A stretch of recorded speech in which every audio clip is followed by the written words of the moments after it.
30 years ago, a young computer science student was found dead in an abandoned Silicon Valley warehouse. Her body, surrounded by outdated technology, left her family devastated and the San Jose community in fear.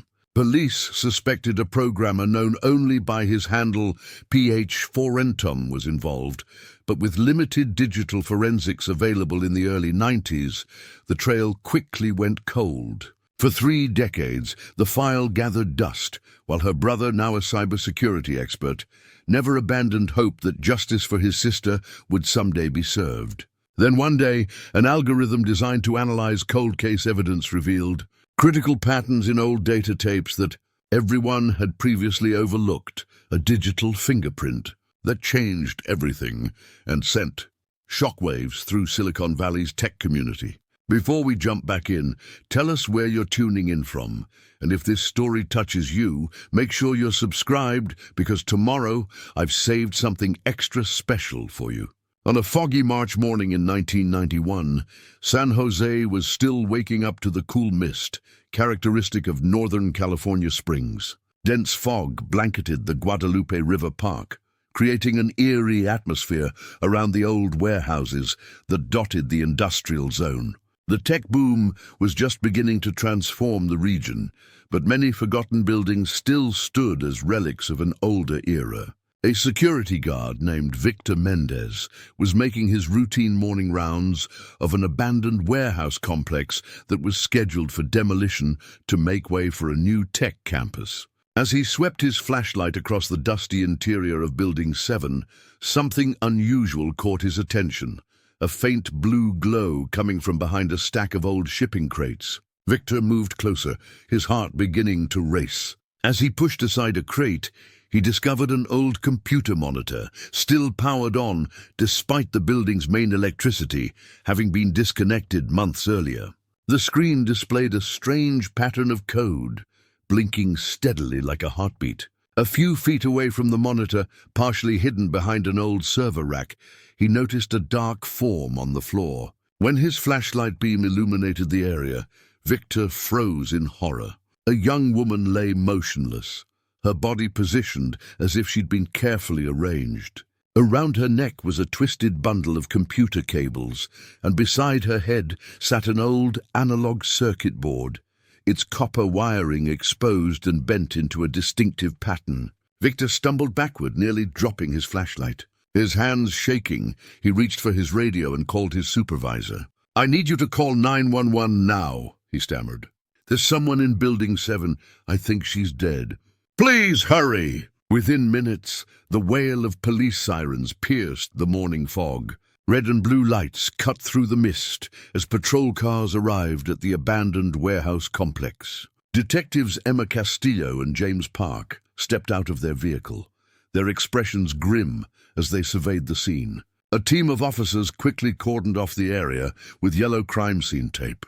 Forensic technicians arrived shortly after, carrying cases of equipment designed to document every detail of what was clearly no ordinary death. As they entered Building 7, the eerie blue glow from the computer monitor cast ghostly shadows across their faces. Detective Castillo approached the victim, careful not to disturb any evidence. The young woman appeared to be in her early 20s, with dark hair and pale skin that had taken on a bluish tint in the monitor's light. Her eyes were closed, almost peaceful, creating a disturbing contrast, with the violence evident in the cables wrapped around her neck. "Time of death appears to be between 36 and 48 hours ago," the medical examiner said quietly, kneeling beside the body. "Cause of death is likely strangulation, but I'll need to confirm during autopsy." Detective Park nodded, his attention drawn to the arrangement of vintage technology surrounding the victim. "This wasn't random," he muttered. "Look at the positioning of these devices. The monitor still running despite no main power, the circuit board placed by her head. This was staged." As the forensic team photographed the scene, one technician pointed to the victim's right hand. "Detective, look at this." In her palm was a small object, a vintage floppy disk labeled with a single word, PH Forentum. Park bagged the disk carefully. "This could be our first real lead." We need to get this to the tech team immediately. Meanwhile, other officers searched the perimeter of the warehouse. Behind the building, they found drag marks in the dirt and partial footprints leading from a back access road. The killer had carefully planned their approach, using a seldom-used service entrance that wasn't covered by the limited security cameras in the area. Back at the crime scene, Detective Castillo noticed something else: the victim's computer science textbooks scattered around her body. Their pages opened to chapters on early programming languages and analog circuit design. A student ID card recovered from her backpack identified her as Catherine Chen, 22, a computer science graduate student at Stanford University. As dawn broke over San Jose, Catherine's body was gently placed in a black bag and loaded into the coroner's van. The warehouse, once abandoned and forgotten, became the center of what would soon be known throughout Silicon Valley as the Phantom Coder case. At the San Jose Police Department headquarters, the investigation room quickly filled with evidence boards and computer printouts. Catherine's face, smiling from her university ID, looked down from the center of the main board, surrounded by photos of the crime scene and the mysterious floppy disk labeled P.H. Fantôme. Detective Castillo stared at the growing web of information, her coffee going cold in her hand. "We need to notify the family," she said quietly to Park, "and we need to find out everything we can about Catherine Chen's life, her classes, her friends, her projects. Whatever she was working on might have gotten her killed." Within hours, the tragic news reached the Chen family home. David Chen, Catherine's older brother, who was completing his PhD in computer engineering at Berkeley, collapsed into a chair when the detectives delivered the news. His parents, both immigrants who had worked tirelessly to give their children educational opportunities in America, were inconsolable. "Katie was brilliant," David told the detectives, his voice breaking. "She was working on her thesis, something about bridging analog and digital security systems. She was excited about it, said it could change how we think about encrypted communications." He showed them photos of his sister, Catherine, at her high school graduation, proudly holding her acceptance letter to Stanford. Catherine at a hackathon, surrounded by computer parts and energy drink cans. Catherine with their parents at a family dinner just 2 weeks ago. "Did she ever mention anyone called P.H. Fantôme?" Detective Park asked gently. David's expression changed. "No, but that sounds like a hacker handle, a pseudonym. Katie was active in some of the early internet forums and bulletin board systems. She mentioned once that there were some intense rivalries in those spaces, but she never seemed worried." As the detectives left the Chen family home, the weight of their responsibility pressed down on them. This wasn't just another case. This was a young woman with tremendous potential taken too soon, with a grieving family left behind to pick up the pieces. Back at the department, the technical team had begun analyzing the floppy disk found in Catherine's hand. The lead technician, Maria Vasquez, approached the detectives with a printout. "You need to see this," she said. The disk contains a text file, a message from someone calling themselves P.H. Fantôme. The message was brief but chilling. "Catherine Chen discovered my secret. Others will too. Silicon Valley was built on stolen ideas. Now the old ways will return." Detective Castillo frowned. "What does that mean?" "The old ways will return? I think it's referencing the shift from analog to digital technology," Maria explained. "Silicon Valley started with analog circuits and hardware before the digital revolution. Based on the circuit board left at the scene and this message, our killer seems to have some connection to early tech development." Park nodded slowly. "So we're looking for someone who might have been pushed aside by the digital revolution, someone who felt threatened by Catherine's research." The investigation expanded quickly. Detectives interviewed Catherine's professors, classmates, and fellow researchers at Stanford. They learned that Catherine had been researching vulnerabilities in early encryption systems, specifically how analog components could be used to bypass digital security. "Katie was brilliant," her academic advisor, Professor Hiroshi Tanaka, told them. "She discovered that many modern security systems still relied on outdated analog components. She was developing a method to identify these vulnerabilities and patch them. It was groundbreaking work. Would her research have threatened anyone? Castillo asked. Professor Tanaka hesitated. In theory, yes. There are companies built on encryption technology that might have had vulnerabilities exposed by her work. And there are individuals, hackers, security consultants, who make their living exploiting those vulnerabilities. The investigation continued to expand. Over the next few days, detectives built a timeline of Catherine's last movements. Security footage showed her leaving the computer science building at Stanford at 9:17 p.m., 2 nights before her body was discovered. She had told friends she was meeting someone who had information related to her research. She was excited, her roommate recalled. She said this person had worked in Silicon Valley since the early days and knew things about the evolution of security systems that weren't in any textbooks.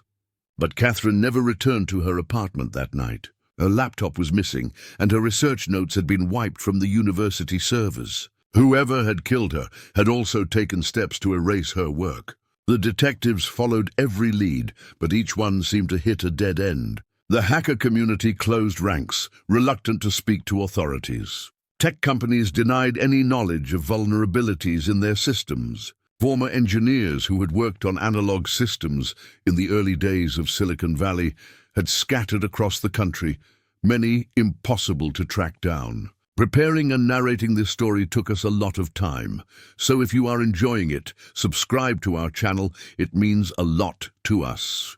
Now back to the story. 2 weeks into the investigation, the case took a disturbing turn. A security guard at a different tech company found another victim. This time, a middle-aged man identified as Robert Simmons, a security consultant who had worked for several major tech firms. His body was discovered in his car outside a data center. Another vintage circuit board placed on the dashboard, another floppy disk in his hand. The message on this disk was similar. Robert Simmons knew too much. The digital age was built on buried secrets. Now they rise again. San Jose was gripped by fear. 2 murders, both connected to the mysterious PH phantom, both victims linked to computer security. The media dubbed it Silicon Valley's analog nightmare, speculating that a serial killer was targeting tech workers who knew too much about the industry's early days. Detective Castillo and Park worked around the clock, fueled by coffee and determination. They established a task force, bringing in FBI cybercrime specialists to help analyze the digital evidence. They created profiles of both victims, looking for connections beyond the obvious. Catherine was researching analog vulnerabilities in digital systems, Park noted during a briefing. Simmons consulted on security for companies transitioning from older systems to newer ones. They were both in positions to discover flaws or secrets in how these systems evolved. But despite their efforts, the killer remained elusive. The digital breadcrumbs were too few, the physical evidence contaminated by the industrial environments of both crime scenes. Days turned into weeks, weeks into months. The case that had once dominated headlines began to fade from public consciousness. For David Chen, however, the pain never subsided. After completing his PhD, he channeled his grief into action, joining a cybersecurity firm and specializing in cold case digital forensics. I promise you, Katie, he whispered to his sister's photograph on his desk, I will find who did this to you.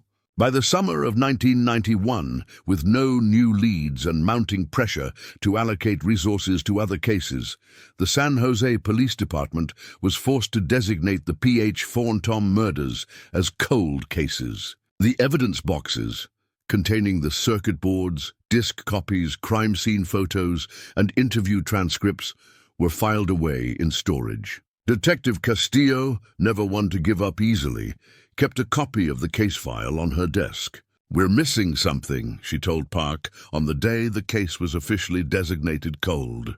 Something connecting these victims to the killer. Something in their past. We've looked everywhere, Park replied, the frustration evident in his voice. Their educational backgrounds, their work histories, their personal relationships. There's nothing concrete connecting them except their knowledge of analog systems. That's what's bothering me, Castillo said. Why these two? There must be hundreds of people in Silicon Valley with similar knowledge. Why Catherine and Simmons specifically? But without new evidence or witnesses, the question remained unanswered. The PH4N-Tom case file joined thousands of others in the cold case archives, gathering dust as years passed and new technologies transformed the world Catherine had been so passionate about exploring. David Chen never stopped searching for answers. Throughout the 1990s and into the early 2000s, he built a reputation as one of the foremost experts in digital forensics. He pioneered new techniques for recovering data from damaged or obsolete storage media. He consulted on major cybercrime investigations across the country. And quietly, persistently, he continued to analyze the evidence from his sister's murder. Silicon Valley evolved dramatically in those years. The internet boom transformed the region. Startups rose and fell. Tech giants emerged. The analog technologies that had once been cutting edge became museum pieces. And still, the identity of PH4N-Tom remained a mystery. Until one day in 2021, when a breakthrough finally came from an unexpected source, an algorithm David himself had developed to analyze patterns in corrupted data. David Chen sat in his home office, surrounded by glowing monitors displaying lines of code. At 52, he had built a successful career in cybersecurity. But the pain of his sister's unsolved murder had never left him. The photograph of Catherine still held a place of honor on his desk, her bright smile frozen in time, eternally 22 years old. For 3 decades, David had pursued every possible lead in his sister's case. He had interviewed retired detectives, tracked down Catherine's old classmates, and spent countless hours analyzing the digital evidence. He had even created a specialized algorithm, designed to detect patterns in corrupted or fragmented data, technology that had helped solve numerous cybercrime cases but had never yielded results for the one case he cared about most. Until today, David stared at his screen, heart racing as his algorithm highlighted a pattern he'd never noticed before. The vintage floppy disks recovered from both crime scenes contained hidden data sectors, something impossible to detect with the technology available in 1991. Within these sectors were fragments of code that, when pieced together, formed what appeared to be a signature. "It can't be," David whispered, leaning closer to the screen. The signature contained a unique programming style that he recognized, a method of writing code that had been taught at only one place during the late 1970s and early 1980s. The Xerox PARC Research Center in Palo Alto, the birthplace of many technologies that would define the digital revolution. With trembling hands, David picked up his phone and called Detective Emma Castillo, now Captain Castillo of the San Jose Cold Case Unit. Though she had been promoted years ago, she had never forgotten the PH4N-Tom case, her first major homicide investigation and the one that had haunted her entire career.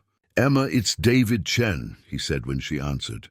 "I found something in the code that everyone missed 30 years ago." Within an hour, Captain Castillo arrived at David's home, accompanied by Detective James Park, now gray-haired but still devoted to the case that had consumed the early years of his career.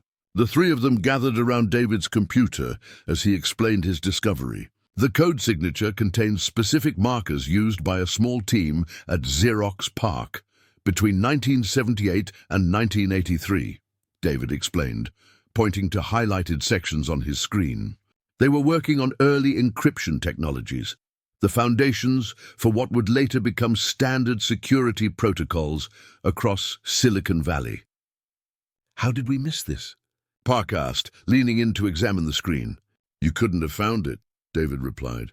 The technology to detect these hidden sectors didn't exist in 1991. Even 5 years ago, this would have been nearly impossible to spot. Captain Castillo's eyes narrowed. "So we're looking for someone who worked at Xerox PARC during that specific period? Someone who knew both Catherine and Robert Simmons?" "Possibly," David said. "But there's more." He switched to another screen, showing employment records he had obtained through his cybersecurity connections. I cross-referenced everyone who worked on this team with people who later intersected with either Catherine or Robert Simmons. There were originally 12 engineers on this team. 4 are deceased. 5 moved out of the country years ago. 2 have solid alibis for the time of the murders. That leaves 1, Park said quietly. David nodded, pulling up a personnel file. Victor Elias, he was a promising engineer at Xerox PARC, working on analog security systems. When the industry shifted toward purely digital solutions in the mid-80s, his career stalled. He bounced between companies for years before disappearing from the tech industry altogether, around 1990. Right before the murders, Castillo noted. But what's the connection to Catherine and Simmons? David clicked to another screen. Catherine interviewed Victor for her thesis research 3 weeks before her murder. She was studying the transition from analog to digital security and wanted perspectives from engineers who had worked on early systems. And Simmons? Park asked. Robert Simmons conducted security audits for several companies in the late 80s, including one where Victor worked. According to these records, Simmons recommended terminating Victor's position due to concerns about his approach to system integrity. Captain Castillo stood up straight, energy coursing through her, despite the years of disappointment. We need to find Victor Elias, now. The search for Victor Elias proved challenging. He had no social media presence, no credit history since 1995, no registered vehicles or property. It was as if he had deliberately erased himself from the digital world he had once helped build. But David's expertise in digital forensics, combined with the resources of the cold case unit, eventually led them to a surprising location, a small cabin in the Santa Cruz Mountains, just an hour's drive from the heart of Silicon Valley. He's been living here all this time. Park marveled as they drove up the winding mountain road. Right in our backyard. Hiding in plain sight, Castillo replied. Far enough to avoid scrutiny, close enough to keep an eye on the world that rejected him. As they approached the cabin, David felt a strange mixture of emotions, anticipation, fear, but mostly a deep, aching need for answers after 30 years of questions. The cabin came into view, a modest structure partially hidden by towering redwoods, with a small shed nearby that appeared to be converted into a workshop. Law enforcement protocol required David to remain in the car while Captain Castillo and Detective Park, accompanied by 2 uniformed officers, approached the cabin. Through the car window, David watched as they knocked on the door. No response. After several attempts, they entered with weapons drawn, calling out Victor's name. Minutes later, Park emerged, shaking his head. No one's here, but it's definitely occupied. The place is filled with old computer equipment, circuit boards, technical journals. Looks like he stepped out recently. There's coffee still warm in the pot. The workshop, David said suddenly, pointing to the shed. Check the workshop. As the officers approached the shed, the door swung open. A man stood there, tall and thin despite his age, with wild grey hair and intense eyes behind wire-rimmed glasses. In his hand was what appeared to be an old circuit board, similar to those found at the crime scenes 30 years ago. Victor Elias, Captain Castillo called out, her hand moving instinctively toward her weapon. San Jose Police, we'd like to talk to you. The man regarded them with surprising calmness. I've been waiting 30 years for this moment, he said quietly. I knew someone would eventually understand the code. What followed was not the dramatic arrest scene David had imagined for 3 decades. Victor Elias surrendered without resistance, placing the circuit board carefully on a workbench before allowing himself to be handcuffed. As the officers led him to the police car, his eyes met David's through the window. You must be Catherine's brother, Victor said, his voice eerily calm. She spoke about you, said you were even more brilliant than she was. David felt his chest tighten, words failing him, as he looked into the eyes of the man who had allegedly taken his sister's life. At the San Jose Police Department, Victor Elias was placed in an interrogation room. Captain Castillo had insisted that David be allowed to observe from behind the one-way glass, an unconventional decision, but one she felt was justified after his 30 years of dedication to solving his sister's case. Victor sat calmly at the table, his hands folded in front of him. He looked nothing like the monster David had imagined all these years, just an aging man with tired eyes and the demeanor of someone who had been carrying a heavy burden for far too long. "Let's start with the basics," Captain Castillo said, sitting across from Victor. "Did you kill Catherine Chen and Robert Simmons in 1991? Victor looked directly at her. "Yes," he said simply. "I am the one you've been looking for, the one who signed his work as Ph. Forentum." "Why?" Detective Park asked, his voice tight with the emotion of a case that had defined his career. "Why did you kill them?" Victor sighed, glancing toward the one-way mirror as if he could see David standing behind it. "It's a long story that begins in the late 1970s at Xerox PARC. We were pioneers then, creating the future of technology. My team developed an encryption system that combined analog and digital components. Something revolutionary, something that could have changed everything." He paused, his fingers tracing invisible patterns on the table. "But our work was stolen. Corporate espionage was rampant in those days. Our research disappeared, and suddenly every major tech company was implementing systems based on our designs, without credit, without compensation." "That doesn't explain murder," Captain Castillo said firmly. "No, it doesn't," Victor acknowledged. "For years, I tried to prove what had happened, but without success. I was branded as unstable, paranoid. My career was destroyed. Then in 1991, Catherine Chen contacted me for her research. She was brilliant, just like her brother. She showed me her findings about vulnerabilities in encryption systems, and I recognized my own work in her research. She had unknowingly discovered evidence of the theft that had occurred years earlier. "So you killed her to silence her?" Park asked incredulously. Victor shook his head. "Not initially. I shared my story with her, showed her my evidence. She was excited, said she could help me prove what had happened. But then she contacted Robert Simmons, the very man who had been involved in stealing our work and who had later pushed me out of the industry. She didn't know his role. She thought he could help verify my claims." Victor's voice hardened. "Simmons realized the danger to himself if the truth came out. He convinced Catherine that I was delusional, dangerous. He told her to cut contact with me and to abandon that line of research. When she called to tell me she couldn't help me anymore, something inside me broke. 30 years of injustice, of watching others profit from my ideas while I was cast aside. I snapped. The room fell silent. Behind the glass, David closed his eyes, imagining his sister's final conversations. Her excitement about helping right a historical wrong, not knowing she had stumbled into a deadly web of old grievances and buried secrets. "The circuit boards at the crime scenes," Captain Castillo pressed.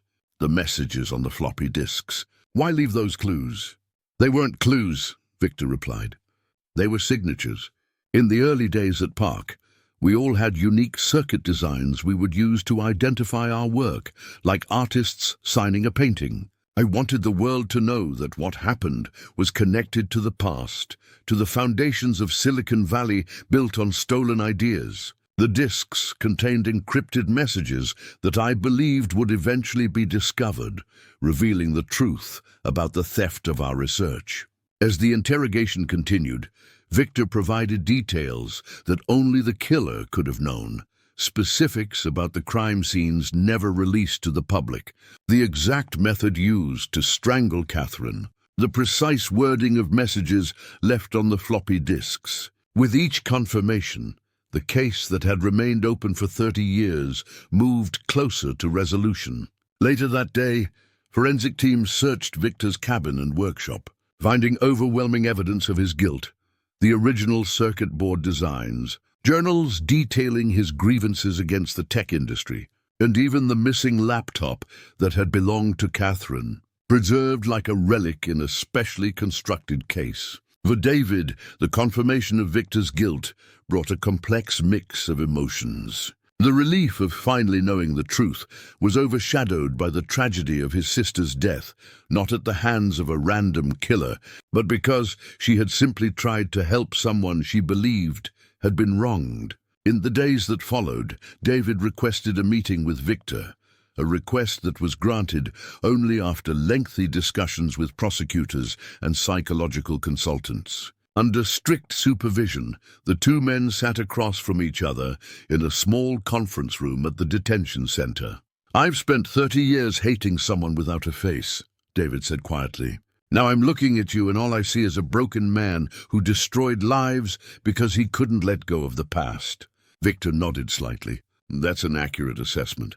Your sister was collateral damage in a war that existed only in my mind. She was trying to help me, and I repaid her kindness with violence. There's nothing I can say that will change that or make it right." "No, there isn't," David agreed. "But there is something you can do for her memory.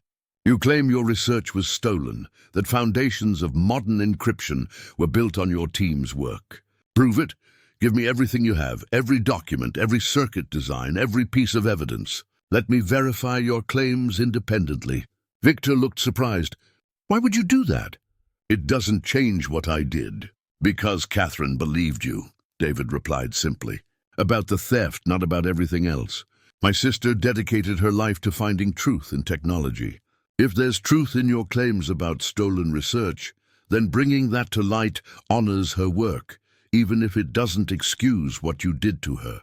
Over the following months, as the legal proceedings against Victor Elias moved forward, David immersed himself in the evidence Victor provided: faded technical documents, original circuit designs, lab notebooks from the Xerox PARC days. Using his expertise in digital forensics and his connections in the tech industry, he began to piece together a story that had remained hidden for decades. What he discovered was astonishing. Victor's team had indeed developed encryption protocols that were years ahead of their time, protocols that later became the foundation for security systems used throughout Silicon Valley and beyond. The evidence of corporate espionage was circumstantial but compelling.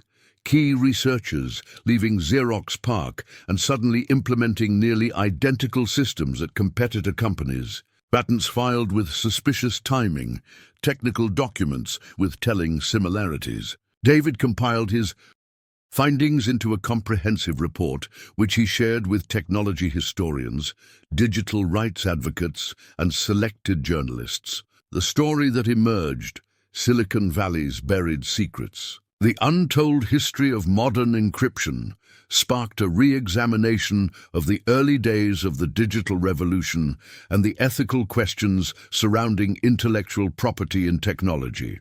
"This doesn't excuse murder," David made clear in every interview. "Nothing could justify what happened to Catherine and Robert Simmons. But understanding the context helps us learn from the past and create a more ethical future for technology development." Nanny Shabiz. In November 2021, Victor Elias pleaded guilty to 2 counts of first-degree murder. At his sentencing hearing, he faced the families of his victims for the first time. The courtroom was silent as he rose to speak. 30 years ago, I allowed bitterness to consume me," Victor said, his voice steady despite his age. "I convinced myself that my grievances justified taking lives. Nothing can undo that horror, and no apology can ease the pain I've caused. All I can offer is the truth, both about my crimes and about the historical context in which they occurred. I don't ask for forgiveness. I ask only that the full story be told, including my victims' roles in trying to uncover the truth." The judge sentenced Victor to life imprisonment without the possibility of parole. As he was led from the courtroom, David watched the man who had taken his sister's life, a brilliant mind derailed by obsession, a cautionary tale of what happens when the pursuit of justice becomes corrupted by rage and revenge. In the months that followed, David established the Catherine Chen Foundation for Ethics in Technology, dedicated to promoting transparency and ethical practices in the tech industry. The foundation funded scholarships for students researching the intersection of technology and ethics, with a particular focus on proper attribution and the protection of intellectual property. On the 30th anniversary of Catherine's death, David stood by the Guadalupe River, now transformed from the industrial area it had been in 1991, into a beautiful park at the heart of San Jose. He placed a small circuit board, a replica of one of his sister's designs, on a memorial bench dedicated to her memory. "We found the truth, Katie," he said quietly. "Not just about what happened to you, but about the history you were trying to uncover. Your work continues." Captain Emma Castillo, now nearing retirement after a distinguished career, joined him at the memorial. 30 years, she said, shaking her head. "I never thought we'd see this day." "Technology caught up with the crime," David replied, just as Catherine would have predicted. She always believed in the power of technology to reveal truth over time. As they stood by the memorial, a group of young computer science students from Stanford approached. They had organized a small ceremony to honor Catherine's memory and her posthumous contributions to the field. Among them was a young woman whose research focused on ethical frameworks for artificial intelligence development. "Your sister's story changed how I think about my work," she told David. "It's not just about what we create, but how we create it, with honesty, integrity, and respect for those who came before us."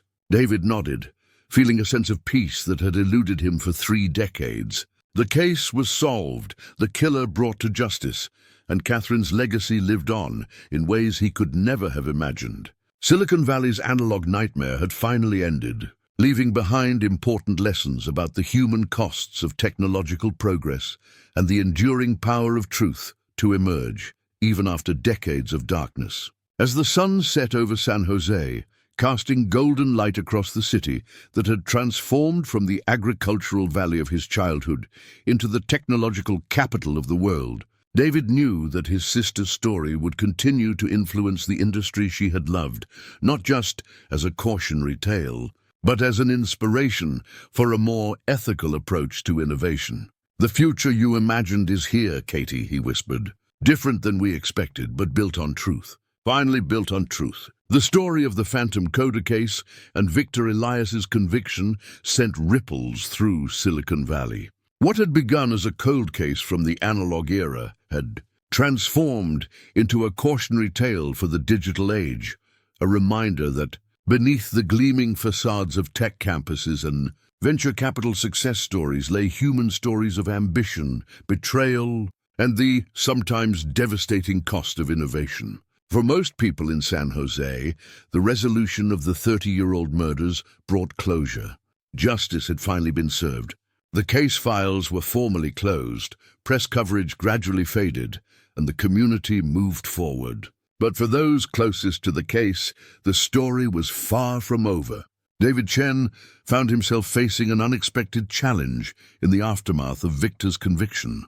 While establishing the Catherine Chen Foundation and working to honor his sister's memory, he discovered that Victor's claims about stolen research were meeting resistance from powerful forces in the technology sector. "We've received another cease and desist letter," said Maya Patel, the Foundation's legal counsel, during a meeting in early 2022. She placed a thick document on David's desk. "This one's from Axiom Technologies. They're demanding we retract our white paper about the origins of their encryption protocols." David sighed, rubbing his temples. "That makes 3 major companies trying to bury this story." 4, actually, Maya corrected. NetSecure just filed their objection this morning. The pushback wasn't surprising. David's investigation into Victor's claims had uncovered uncomfortable truths about how some of Silicon Valley's most valuable intellectual property had been acquired. Several major tech companies stood to lose not only face, but potentially billions in patent licensing if the full story came to light. "They're scared," David said, looking out his office window at the San Jose skyline. "The entire mythology of Silicon Valley is built on the idea of brilliant innovators creating the future from nothing. Victor's research challenges that narrative. It suggests some of those innovators were actually very good at appropriating other people's work. Maya nodded. The legal threats are just the beginning. I've heard rumors they're preparing a more coordinated response, trying to discredit Victor's research entirely by painting him as nothing but a deranged killer seeking attention. David turned from the window, his expression hardening. They don't understand what this is about. This isn't about Victor, it's about Catherine, about honoring her work by ensuring the historical record is accurate. That evening, David received a call from an unexpected source, Emma Castillo, who had officially retired from the police force after the successful resolution of the case. David, we need to talk, she said, her voice tense. Not over the phone. Can you meet me at Guadalupe River Park in an hour? When David arrived at the park, he found Castillo sitting on a bench near the memorial to Catherine, her expression grave. What's going on, Emma? He asked as he sat beside her. She glanced around before speaking. I've been contacted by someone who worked with Robert Simmons back in the 80s. After the case was closed, they came forward with information they've been sitting on for decades. Information about who was really behind the theft of the Xerox PARC research. David felt his pulse quicken. Who? A consortium of early tech investors who recognized the value of the encryption technology before anyone else did.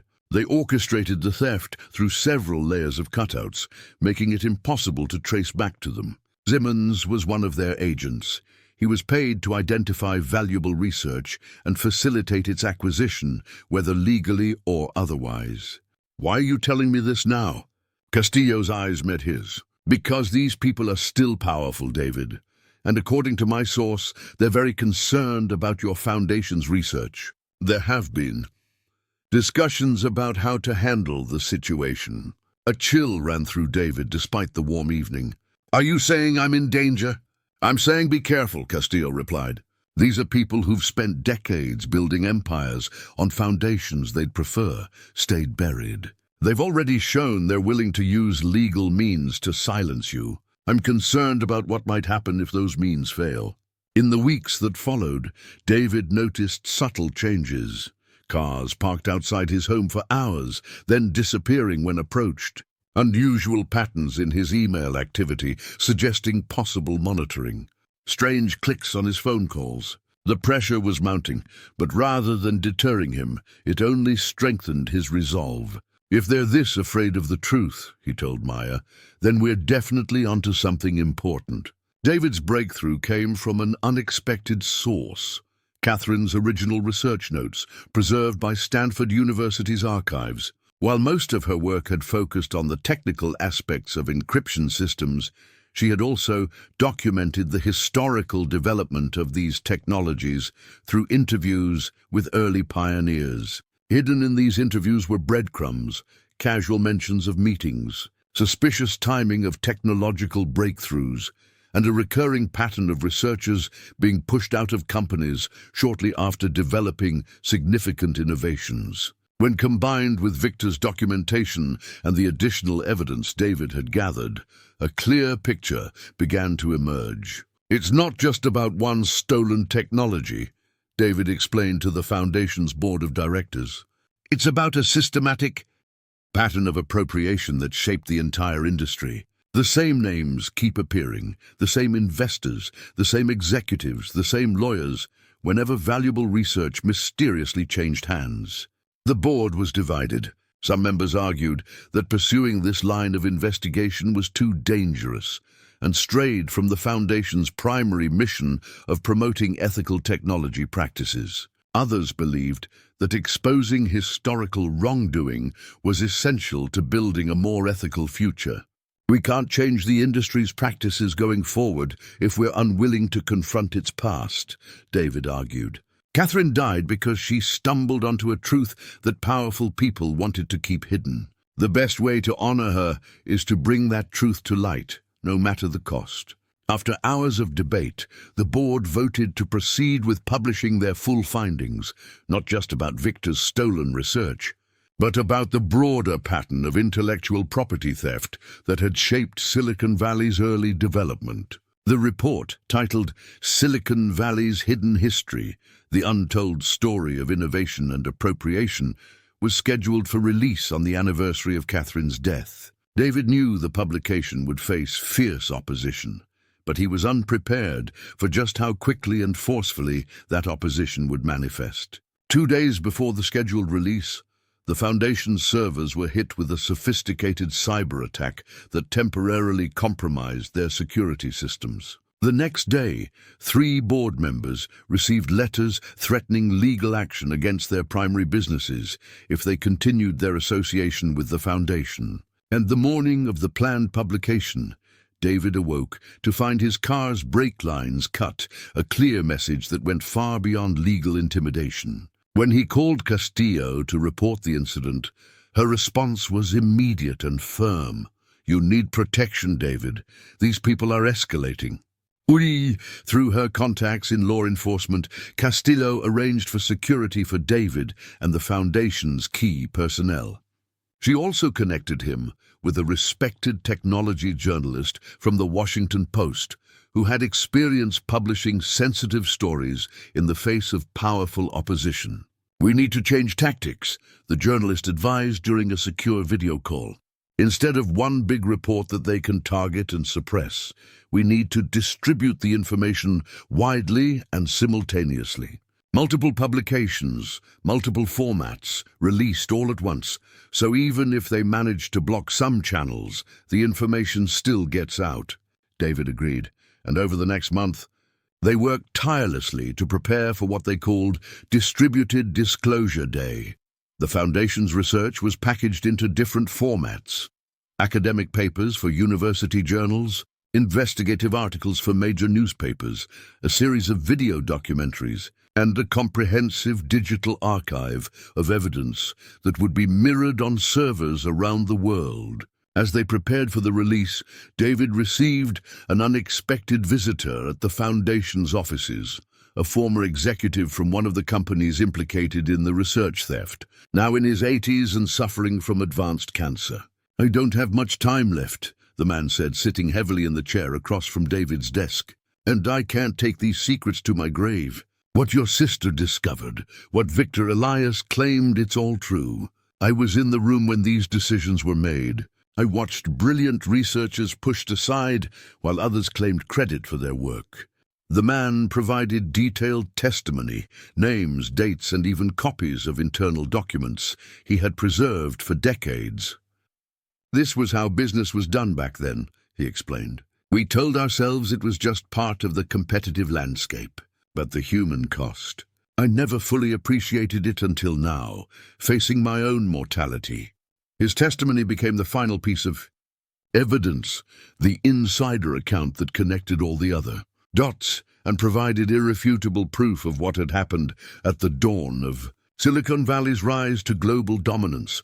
On May 15, 2022, Distributed Disclosure Day arrived. At precisely 9:09 a.m. Pacific Time, the story broke simultaneously across dozens of platforms. Major newspapers ran front-page investigative pieces. Technology websites published detailed technical analyses. University journals released peer-reviewed historical studies. Video documentaries went live on streaming platforms. And the Foundation's digital archive became available to researchers worldwide. The response was immediate and overwhelming. Technology forums exploded with discussion. Industry veterans came forward with their own stories of witnessed appropriation. Historians and academics began reassessing the canonical history of computing, and the companies implicated in the disclosure saw their stock prices tumble as investors reacted to the potential legal and reputational damage. For David, the most powerful moment came when the hashtag Justice for Catherine began trending worldwide, a recognition that his sister's work and her tragic death had finally led to a fundamental reassessment of how innovation is credited and compensated. 3 days after the disclosure, David received a call from an unknown number. When he answered, the voice on the other end was immediately familiar. Victor Elias calling from prison. "I've been following the news," Victor said, his voice thin but clear. "What you've done It's more than I ever expected, more than I deserved. This isn't about you, Victor, David replied firmly. It's about the truth, about Catherine's legacy. I know, Victor acknowledged. And that's why I'm calling. There's something else you should know. Something I didn't tell the police or the prosecutors. Something only Catherine knew. David listened as Victor explained that the circuit board found with Catherine's body wasn't just a signature. It contained an embedded microchip with encrypted data documenting the original theft. Catherine had been helping him create a secure digital record that could prove his claims beyond doubt. She was wearing a necklace that day, Victor said. A silver pendant with a small green stone. The pendant contains a key that can decrypt the data on the circuit board. I never told anyone because after what I did, I didn't deserve justice. But Catherine does. David's mind raced. The necklace had been logged as evidence, but had seemed unremarkable, just a piece of jewelry his sister often wore. Now it might hold the final piece of the puzzle she had been working to solve before her death. Through Castillo's connections, David obtained permission to examine both the circuit board and the necklace from the evidence storage. Working with cybersecurity experts from his foundation, he carefully extracted the microchip and used the mechanism hidden in the pendant to decrypt its contents. What they found was astonishing.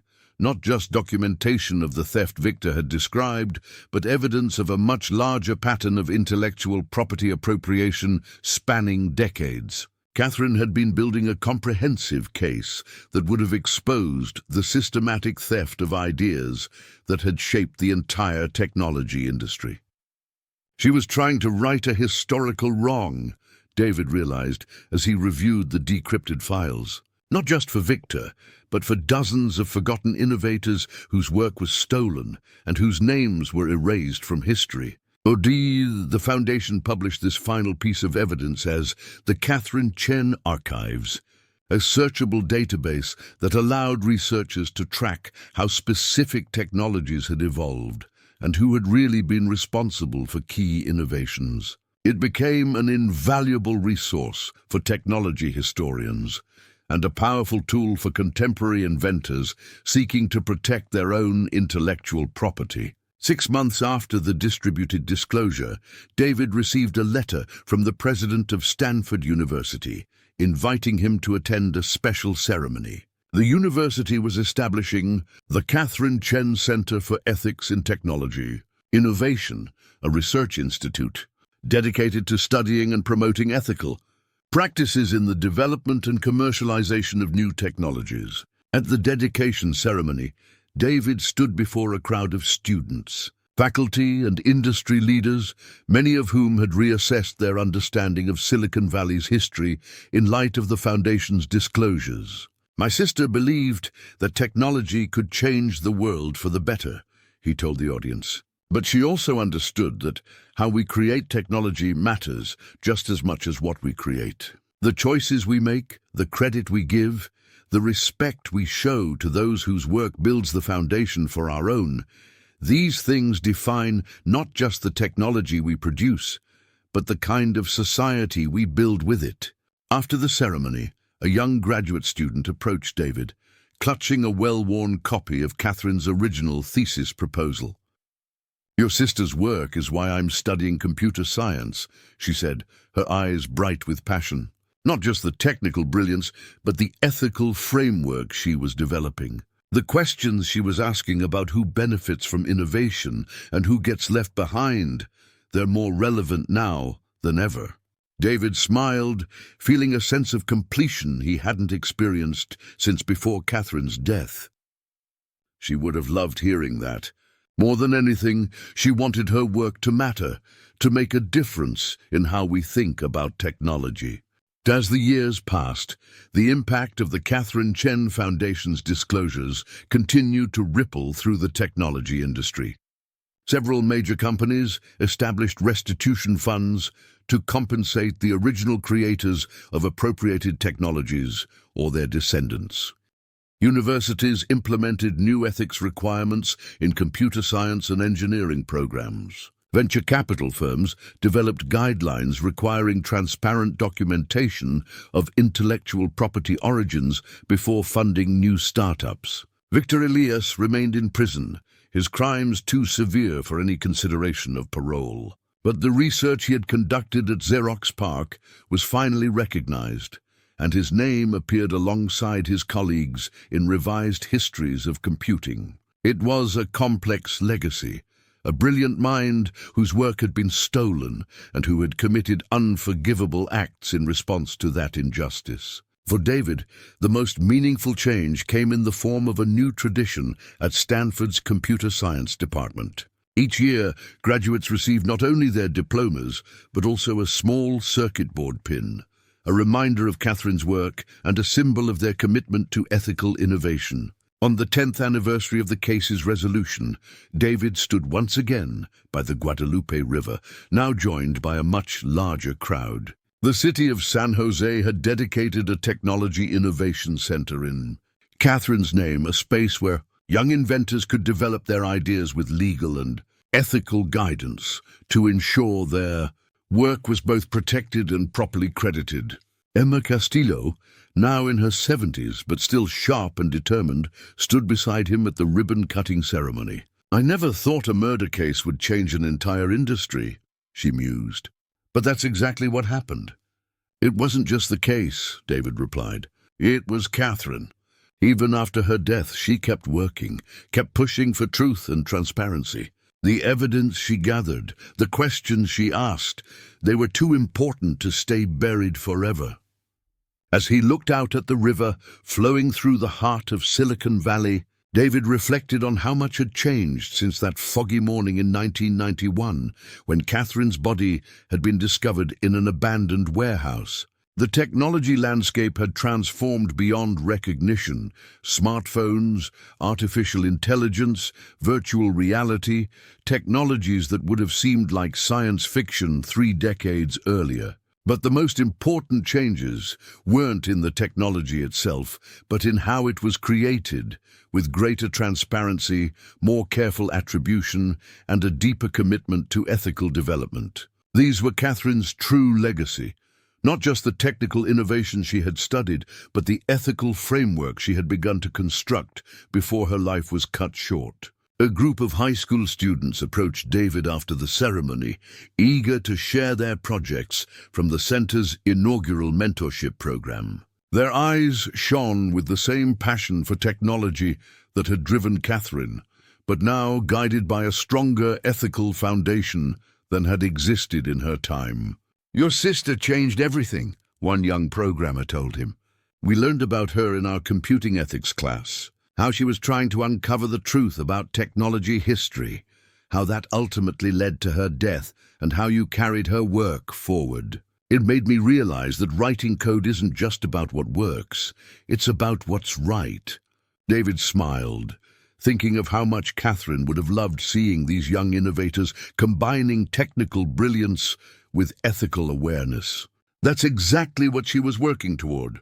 Not just better technology, but better technologists. As the sun set over San Jose, casting long shadows across the innovation center that bore his sister's name, David felt a sense of peace that had taken 30 years to achieve. The case was solved, the truth revealed, and Catherine's legacy secured not just as a victim of a terrible crime, but as a catalyst for lasting change in the industry she had loved. The analog nightmare that had begun in Silicon Valley 3 decades earlier had transformed into a digital awakening, a new approach to innovation built on transparency, attribution, and respect for the foundational work of others. It was a legacy that would continue to shape technology development long after the details of the case had faded from public memory. As David walked along the river path, he thought of something Catherine had written in her research notes, discovered years after her death. "Technology without ethics is just machinery. It's the human values we build into our systems that make them truly revolutionary." In the end, it was those values, the principles Catherine had lived by and died for, that had created her most enduring legacy, transforming not just the history of Silicon Valley, but its future as well. The San Jose Cold Case Unit had been officially disbanded in 2025 after budget cuts forced the police department to reallocate resources. But for many officers who had worked on landmark cases, like the Phantom Coda murders, their commitment to justice didn't end with retirement or reassignment. Emma Castillo, now 75 and living in a quiet retirement community overlooking the Santa Cruz Mountains, still kept a small home office dedicated to cases that had shaped her career.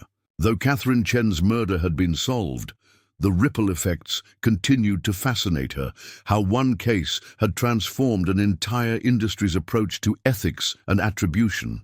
On a crisp autumn morning in 2031, exactly 40 years after Catherine's murder, Emma received an unexpected visitor. James Park, her former partner, arrived at her door looking more energetic than she had seen him in years. "You need to see this," he said without preamble, placing a small package on her kitchen table. Inside was an old analog tape recorder, the kind used for dictation in the 1980s, and a handwritten note. Emma adjusted her glasses, reading aloud, "For Detectives Castillo and Park, the final piece of the Phantom Coda story. Play when you're alone." "Where did this come from?" she asked, examining the recorder. "It was delivered to my home this morning. No return address, but the postmark is from the federal prison, where Victor Elias is serving his sentence. He died last week, heart failure." Emma felt a strange sense of closure mixed with renewed curiosity. This must be his final confession. He knew we'd still be interested, even after all these years. They moved to Emma's office, closing the door before placing the recorder on the desk between them. Park pressed play, and Victor's voice, weaker than they remembered but still precise, filled the room. "Detectives Castillo and Park, by the time you hear this, I will be gone. I've made my peace with that. What I did to Catherine Chen and Robert Simmons can never be justified or forgiven. But there is one part of the story I never shared. Not with you, not with David Chen, not with anyone. Something I've carried alone for 40 years. Emma and Park exchanged glances as Victor continued. "I wasn't the only one who knew about the stolen research. There was a group, 5 of us from Xerox PARC, who discovered our work had been appropriated. We called ourselves the Analog Alliance. Dramatic, I know, but we were younger then. We met in secret, documenting the theft, planning to expose everything. Catherine wasn't the first person I approached. She was the last." Victor's voice grew softer, more reflective. "The others tried the legal route first. Lucas Wong filed a patent dispute in 1985. His car went off Highway 1 3 weeks later. Brake failure, they said. Maria Delgado prepared a detailed report for the SEC in 1987. She disappeared while hiking in Yosemite, never found. Alan Takahashi contacted a technology journalist in 1989. Both died in a house fire before the story could be published. Rebecca Johnson was ready to testify about what she knew in 1990. She was diagnosed with a mysterious illness that same month, dead within 6 weeks. Emma reached for a notepad, quickly jotting down the names as Park leaned forward, his expression darkening. "I was the last one left," Victor continued, terrified, paranoid, but still determined to expose the truth. "When Catherine contacted me for her research, I saw it as my final chance. But I didn't tell her everything, didn't tell her about the others. I was afraid she'd walk away if she knew the danger." The tape fell silent for several seconds before Victor's voice returned, now barely above a whisper. "I've always maintained that I killed Catherine and Robert because I snapped, because 30 years of injustice broke something inside me. That's what I told the court, what I told David. It was easier than the truth. I was trying to protect them." Emma and Park stared at each other, the implications of Victor's words sinking in.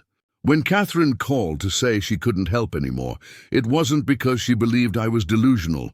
It was because she'd found evidence confirming my claims, evidence that put her in danger.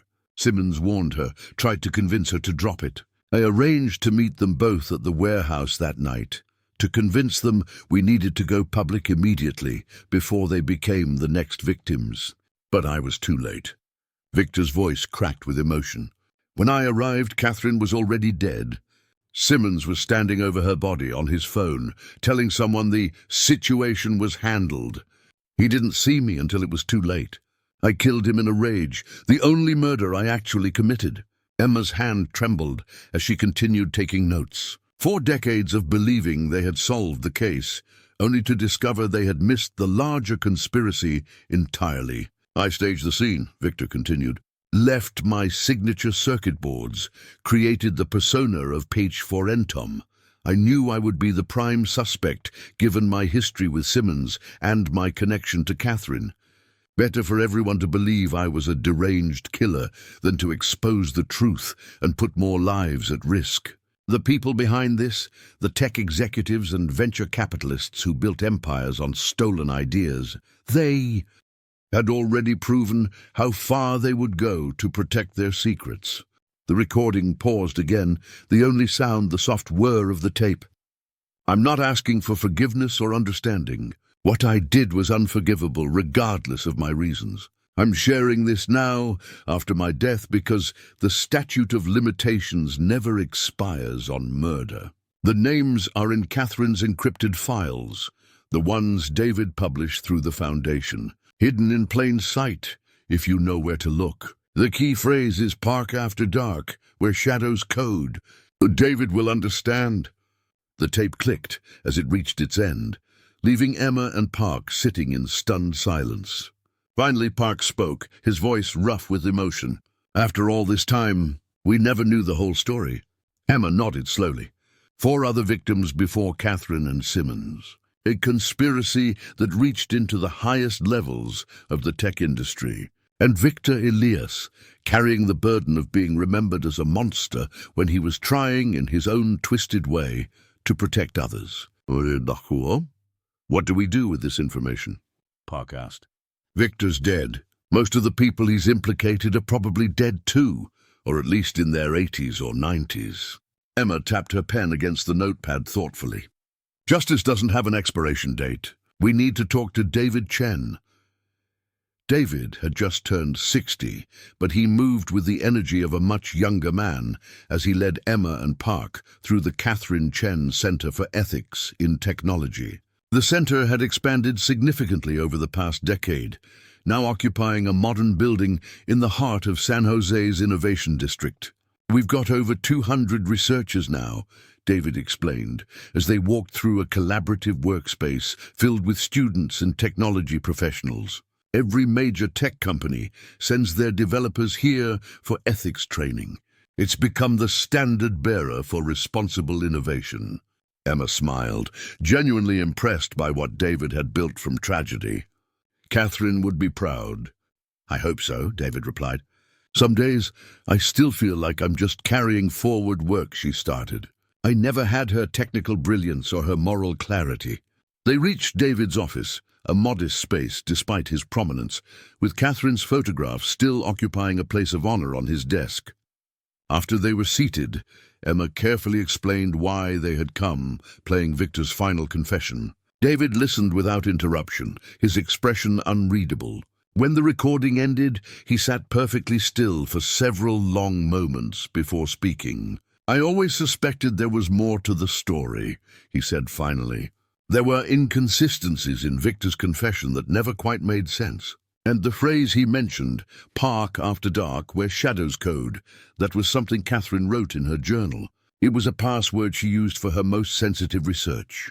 He turned to his computer, fingers flying across the keyboard as he accessed the Foundation's digital archives.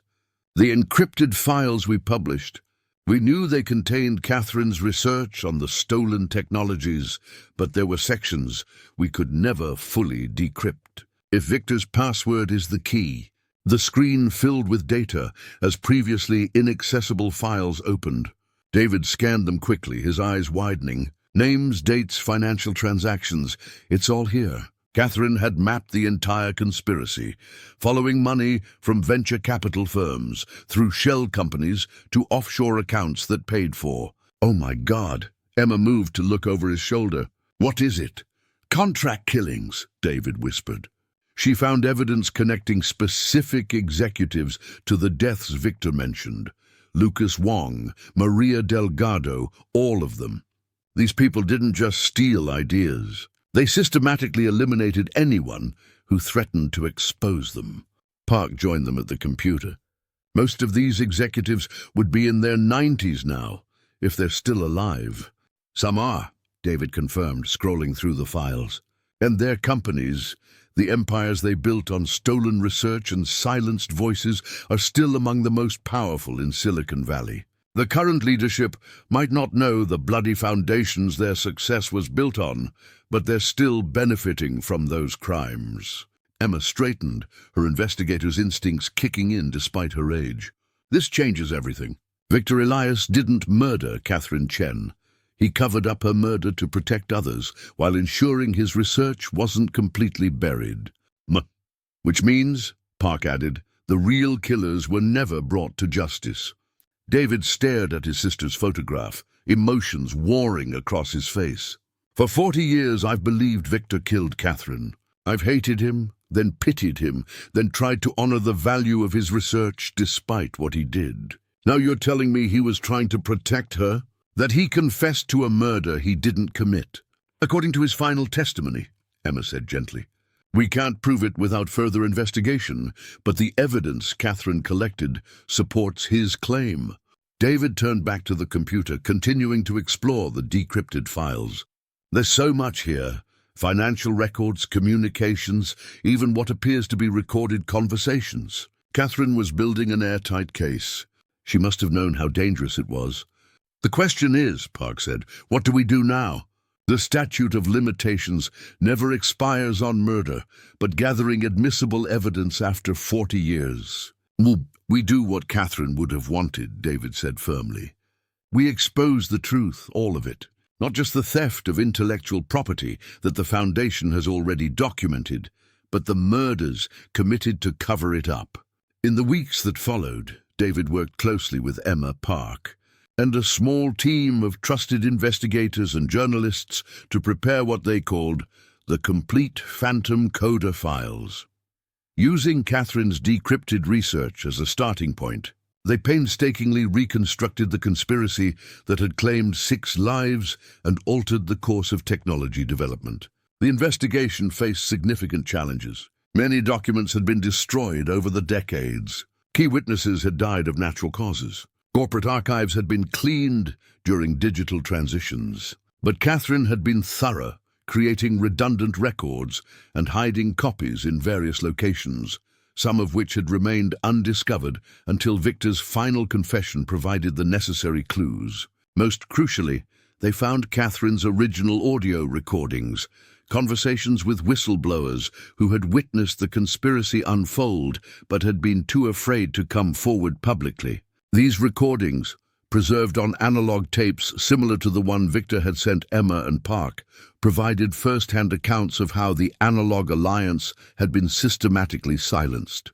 3 months later, on the anniversary of Catherine's death, the Foundation published its most important work yet, a comprehensive documentation of how a small group of investors and executives had not only stolen groundbreaking research from Xerox PARC engineers, but had orchestrated the deaths of anyone who threatened to expose them. The public response was immediate and overwhelming. Major news organizations ran special reports. Government agencies announced investigations. Silicon Valley companies, not implicated in the conspiracy, distanced themselves from those that were. And the aging executives named in the report found themselves facing questions they had thought safely buried 4 decades earlier. 2 of the primary conspirators were still alive. Warren Mitchell, former CEO of a major tech company, now 96 and living in a luxury retirement community in Palm Springs, and Eleanor Vance, once the most powerful venture capitalist in Silicon Valley, 92, and still serving on several corporate boards despite her age. When confronted with the evidence, Mitchell initially denied everything, but as more documents came to light, his defense crumbled. In a stunning development, he agreed to a videotape deposition in exchange for immunity from prosecution, given his advanced age and failing health. "It was a different time," Mitchell said in the deposition, his once commanding voice now frail. "The technology industry was like the Wild West. The rules weren't clear. We saw ourselves as visionaries shaping the future, not as criminals." When pressed about the deaths connected to the stolen research, he became evasive. "Difficult decisions were made. I wasn't directly involved in the operational aspects. But yes, I knew, we all knew, and we convinced ourselves it was justified, that the technologies we were developing were too important to be delayed or controlled by people who didn't understand their potential." Eleanor Vance, in contrast, remained defiant to the end. When investigators arrived at her Palo Alto mansion with a search warrant, they found her home office engulfed in flames, an apparent attempt to destroy remaining evidence. Vance herself suffered smoke inhalation and was hospitalized, but not before telling reporters, "History is written by the winners for a reason. Silicon Valley changed the world. A few footnotes about where the ideas came from won't change that." For David, the most profound moment came when Catherine's murder was officially reclassified. The San Jose Police Department held a solemn ceremony to correct the record, acknowledging that Catherine Chen and Robert Simmons had been victims of a corporate conspiracy rather than a deranged former engineer. Victor Elias's conviction for their murders was posthumously vacated, though his role in covering up the crimes and allowing the true perpetrators to escape justice for decades remained a complex ethical question. "We may never know exactly why Victor chose to confess to crimes he didn't commit," David said during a press conference following the ceremony.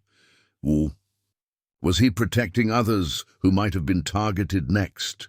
Was he seeking a strange kind of redemption by ensuring his research wouldn't be completely forgotten? Or had decades of injustice and the trauma of finding Catherine murdered simply broken his grip on reality?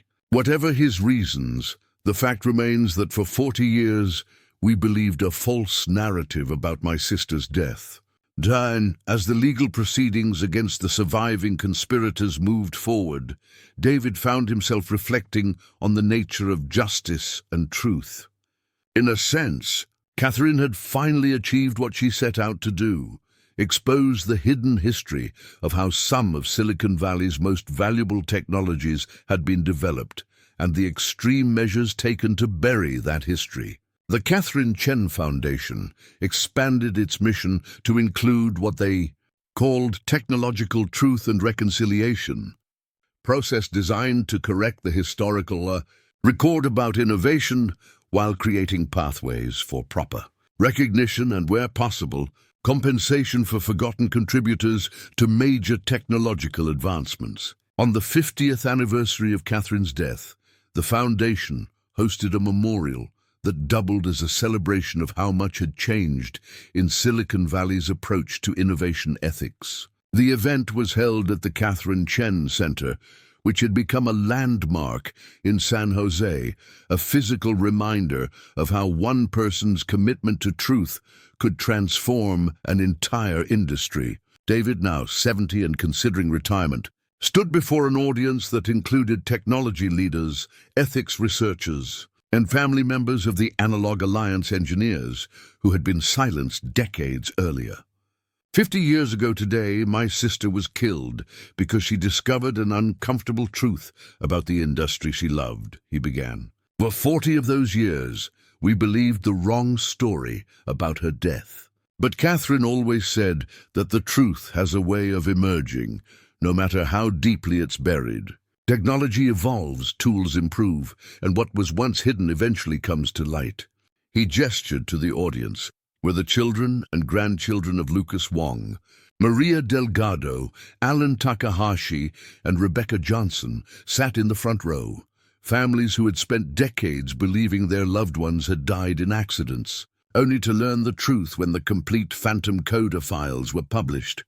These families deserved to know what really happened to their loved ones. The industry deserved to know its true history, and Catherine deserved to be remembered not just as a victim, but as someone who gave her life in pursuit of truth and transparency in technology.